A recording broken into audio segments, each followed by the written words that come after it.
Hi guys, welcome back to my channel. If you're new here, my name's Marlow York, and I didn't expect to be filming a video this afternoon, so I want to get through this in record time because frankly I have other things I'd rather do right now. Hi Hoog, what you up to? Have you come to help? So today I'm going to be filming my, what month is this?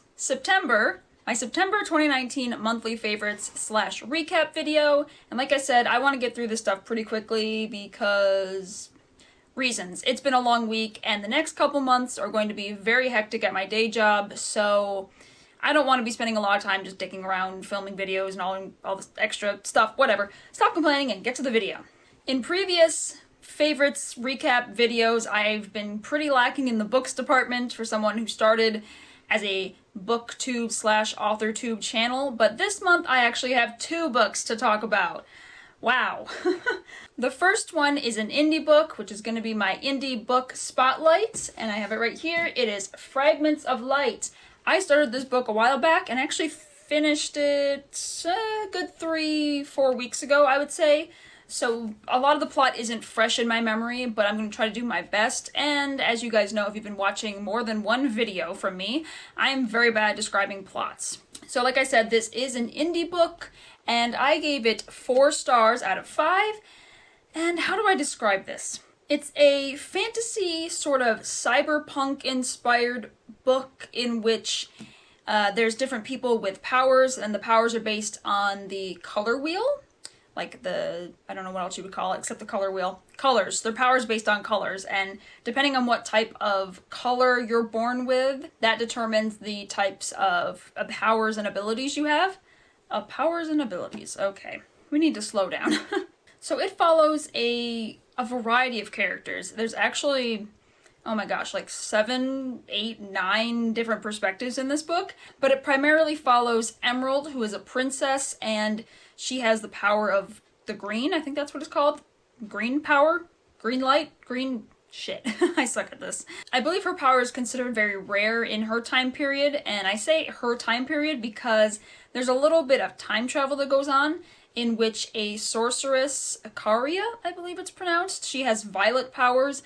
She comes back in time from the future in order to steal Emerald's blood, and by drinking another person's blood, you gain their power, and it's very taboo. So, like I said, Ikaria is the antagonist, and she really wants to complete the spectrum of light, which is to say, collect all the different colors and thus all the powers. So throughout the book, we follow different characters' points of view as these sorts of things are going on. Like we see Emerald running away from her kingdom and meeting up with Kyle, who's just an average person without any powers, but he's in a rock band, and so she wants to live as sort of like one of the average people in the slums, and they get together and they eventually learn that there is an evil sorceress that is trying to steal these powers, and they have to help defeat her. So I don't want to get too far into the plot and too many spoilers or anything like that because it is very involved. I will say that some of my favorite things were, some of the characters were really, really awesome. I loved Emerald and Kyle, like, right off the bat. I think Kyle's perspective was by far my favorite because he's the least refined, I guess you could say, so I really related to how he talks and how he behaves, and, you know, he's not one of the rich people, so you don't have to see that sort of hoity-toity side of things, so I really loved him as a character. I really liked Emerald as well, and they were sort of polar opposites in the sense of their personalities and where they're from, and I really liked Ikaria. I apologize if I'm pronouncing that name wrong, but I really liked her as a villain. Most of her personality, I would say, she's very smart and very cunning and very ruthless. She tries just really hard to get what she wants, and she does have a fairly decent reason for doing the things, but I'm not saying that that in any way validates the things that she does, because she's a pretty awful person. I would say that she's a very good villain, which sounds like an oxymoron, but I think you know what I mean.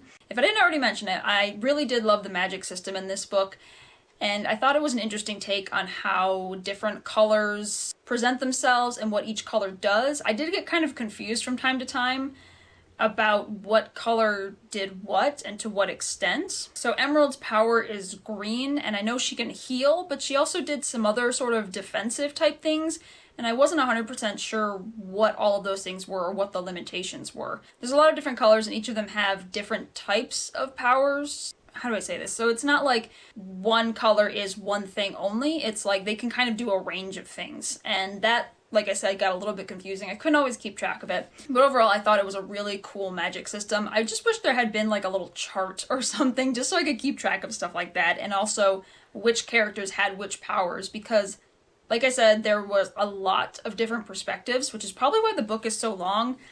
This is just a personal gripe, but I'm not a huge fan of really long books because they take a long time to read, and I don't read as quickly, or as, I guess I should say, as often as I used to when I was younger. So it took a really long time for me to get through this book. I think it was like 2 months, which is long compared to what I used to read like when I was younger. And I think one of my biggest gripes was just that, the length of the book and the number of characters that were following through their perspectives. So there were some characters I really loved, but others I just didn't really connect with as strongly or just didn't really care that much about, because when you're reading something from multiple perspectives and you're kind of confused as to who is who or like why they're really important, it can be difficult to really engage that deeply with them. So there were some characters that I was like, I don't really care who you are, to be honest. So having all of the different perspectives really gave you a wide view or a wide scope of what was going on in the world and the plot, but it was just a lot to take in. A lot to keep track of, especially over 2 months or however long it took me to read it. But like I said, I really enjoyed this book, and I really want to see where the next installment takes us, because the way it ended, again, no spoilers, but it wasn't exactly like a happily ever after kind of thing. You definitely see that there's something else going on. Something else needs to be resolved. It's not completely done, even though we sort of reached a conclusion. If that makes sense? Moving on. The next book I read this month was The Color Purple by Alice Walker, and I did a dedicated review to this in my, should be the previous video. It was my Banned Books 2019 sort of commemorative celebration video, whatever you want to call it. So I'm going to leave a link to that up in the cards so you can get my full review of that book. But I will tell you that I gave it 4.5 out of 5 stars. I really loved the book. I thought it was very unique and an interesting story that a lot of people could relate to, even if you're not like the protagonist, Celie, in the sense that you're not a woman and you're not black and you're not living in, I don't know what year it was, but it's not like modern or anything. So I felt like you could definitely relate to the things that she goes through, even if you're not really like her demographically, if that makes sense. I thought it was a really good book, and that's all I'm going to say about it here, so definitely check out my Banned Books video if you want a much longer and more in-depth review. So the next thing, let's talk about movies. I watched 2 movies this month. The first one was, oh my god, what was it called? Invader Zim, Enter the Florpus. 90s kids and like 90s, early 2000s kids, whenever Invader Zim was on, should remember the TV show Invader Zim. I personally was really creeped out by it as a kid, but David, my husband, really likes it, so he wanted to watch this movie. It was on Netflix, I believe. I was a bit, not sure how I want to rate it. I left it at 3.5 or 4 stars. I gave it 3.5 because Invader Zim just kind of creeps me out. The animation creeps me out, the way the characters act is very bizarre, and I don't know, but if I was a diehard fan, I would probably give it 4 stars. I'm very tired, if we could just go off track for 5 seconds. I'm a little bit tired of all the reboots and remakes that are happening lately with like Disney films and like live action films of Disney movies. That was a bit redundant. And also I've noticed that there are some like Nickelodeon shows that are getting a reboot, and it's reboots and sequels that happen years after the original are very hit or miss to me. Usually a miss. They usually suck.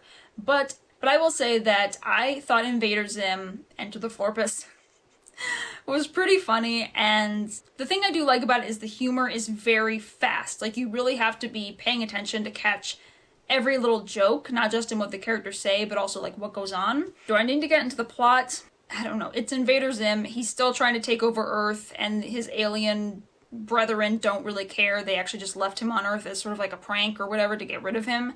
And there's a boy, an Earth boy who tries to disrupt his plans, and all the other humans on Earth are pretty much completely oblivious to the aliens, whatever.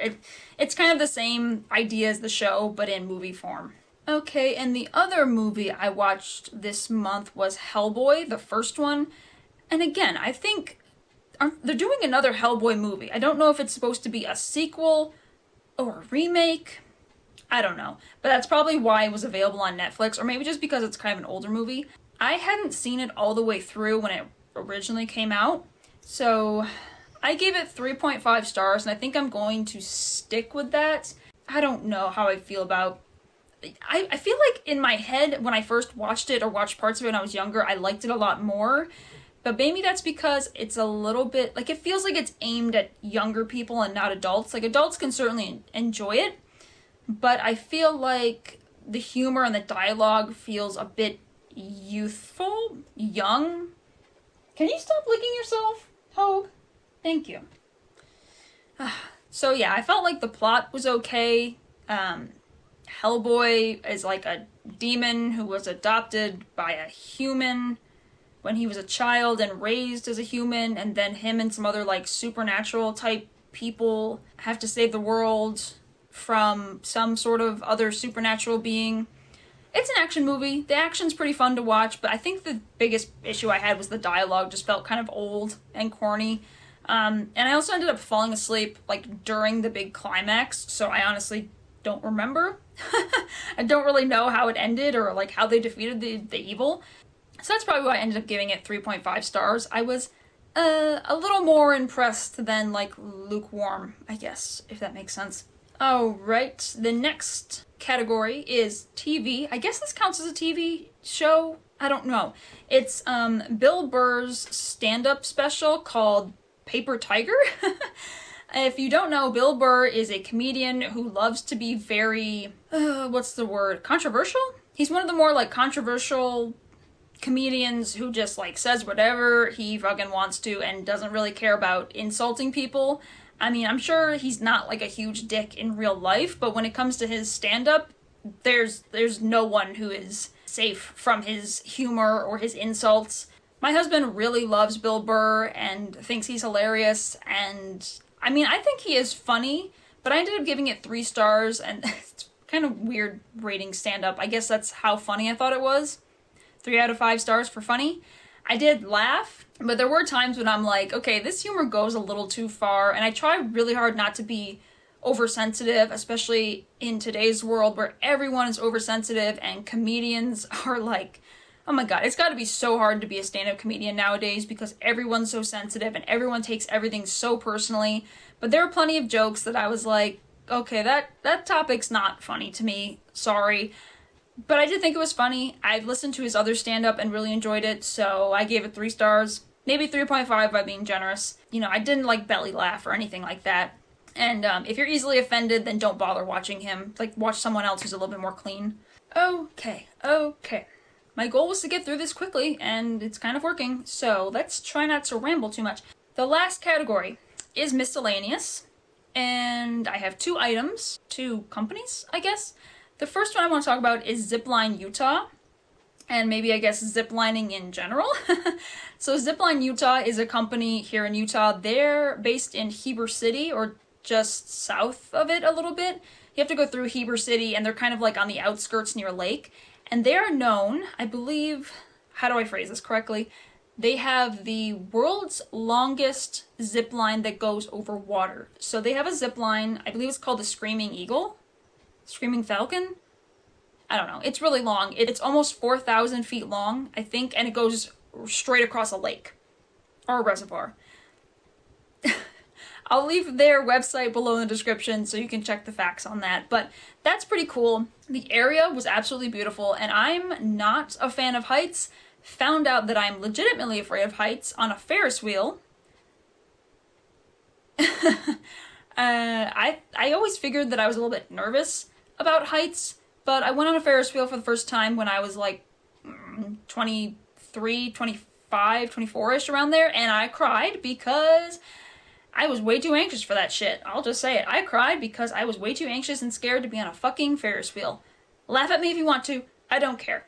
But the only reason that I agreed to zipline is because my husband really wanted me to do it. He likes to try to push me to do these sort of more, I don't want to say extreme, he tries to push me to do things that are outside my comfort zone. Leading up to it, I had extreme anxiety for probably a good 2 weeks. And one of the things that reassured me was that they have much shorter courses. So we didn't go on the longest one. We went on the shortest one, which was called Out and Back. And it took under an hour to do the 2 zip lines and 1 aerial bridge or something like that. And I was definitely scared up there, but it really helped that the area is absolutely beautiful. It's out in the country, and the guides there were very good. I think they were all college age. They were all pretty young, which was kind of funny to me. But they were all very experienced, and they were really good at making people feel calm. And I was, like I said, I was definitely nervous. I was scared, had to do a little bit of deep breathing when I was hanging up there, just kind of suspended in the air, and all that was holding me back was the guide's hand on the wire thing. But then I did it. It was a little bit scary going down, I won't lie, and it does go pretty fast, but I think that's kind of the good thing, because it's over pretty quickly, at least this particular one. I know the super long one takes a pretty long time to get over. Right. Alright, so just go up and put that right hand on top. Alright, you ready? Here you go. Woo!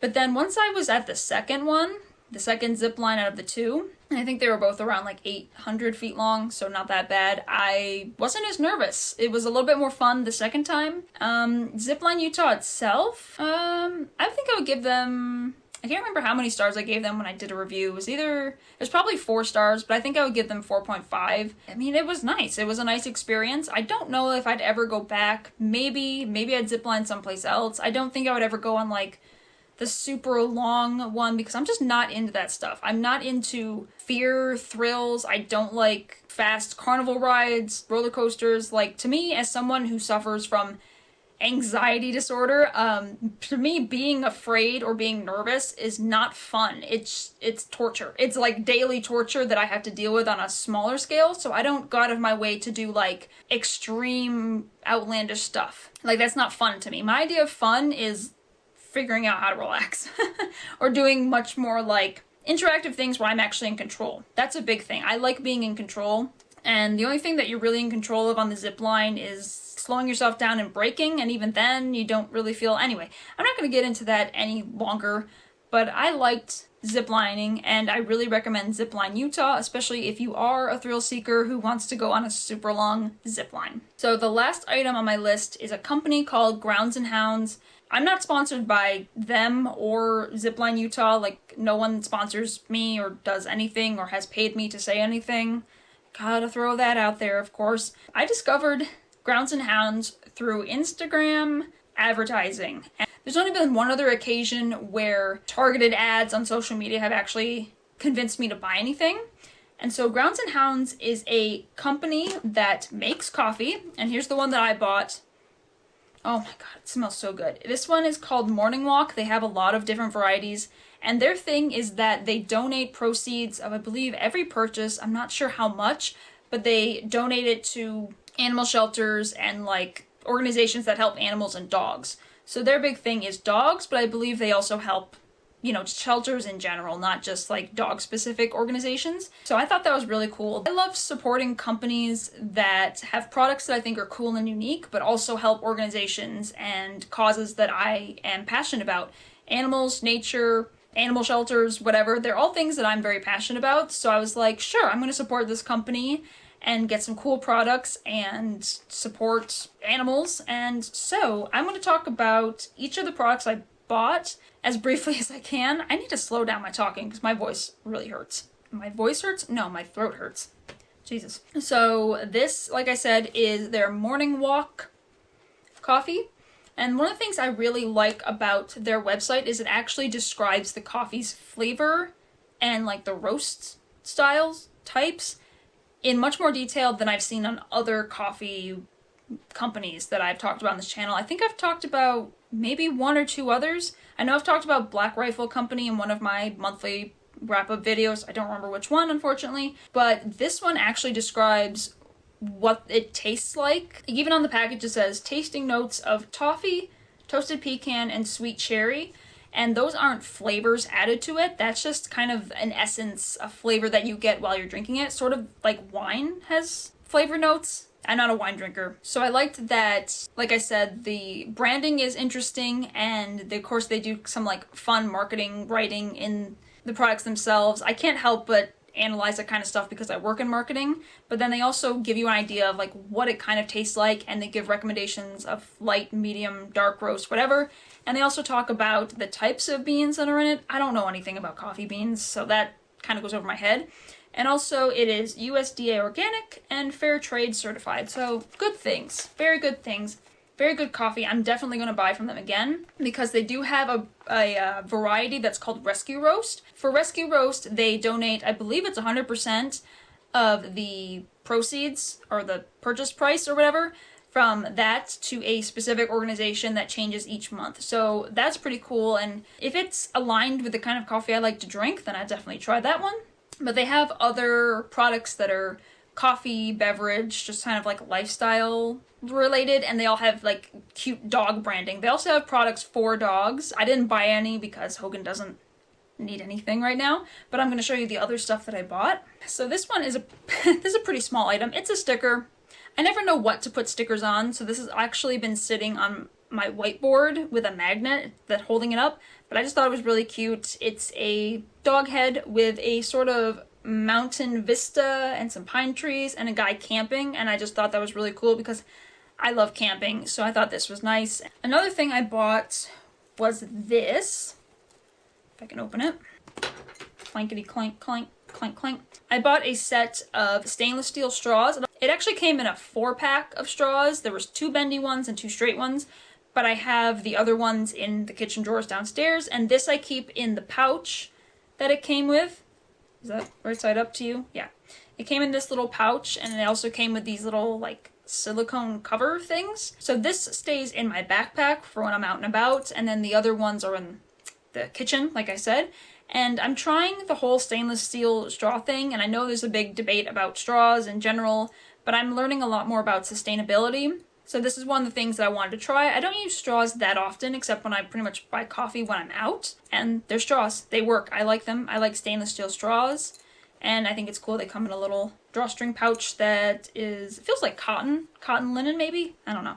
I definitely want to start talking more about sustainability and swaps that I've made in a future video. I'm not sure when exactly I'll do that, but that is a journey that I'm starting, going down, or I guess increasing. I've always had a sustainable sort of mindset, but I want to actually start talking about it more in future videos and do more with that aspect of my life. I'm not going to talk about that today. I have one more product to show you from Grounds and Hounds. How can I best show this off? So this is actually a sweatshirt. Let me see. I don't know how well you're going to see this. I don't have a monitor screen thing to see.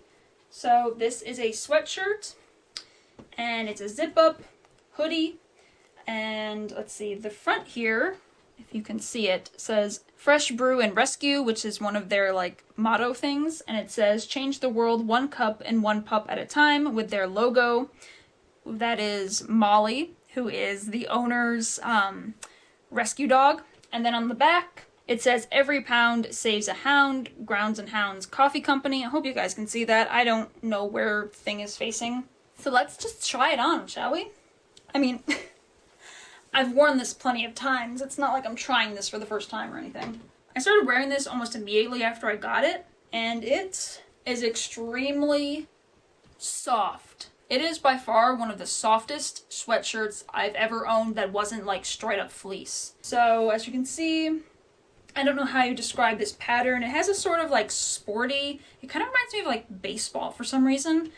I don't know why. But yeah, it has gray sleeves, and it's a gray hood, and it's blue, and it doesn't come in any other colors as far as I know. It's just this one in this particular style. But they do have other sweatshirts, and it has these 2 little pockets right here.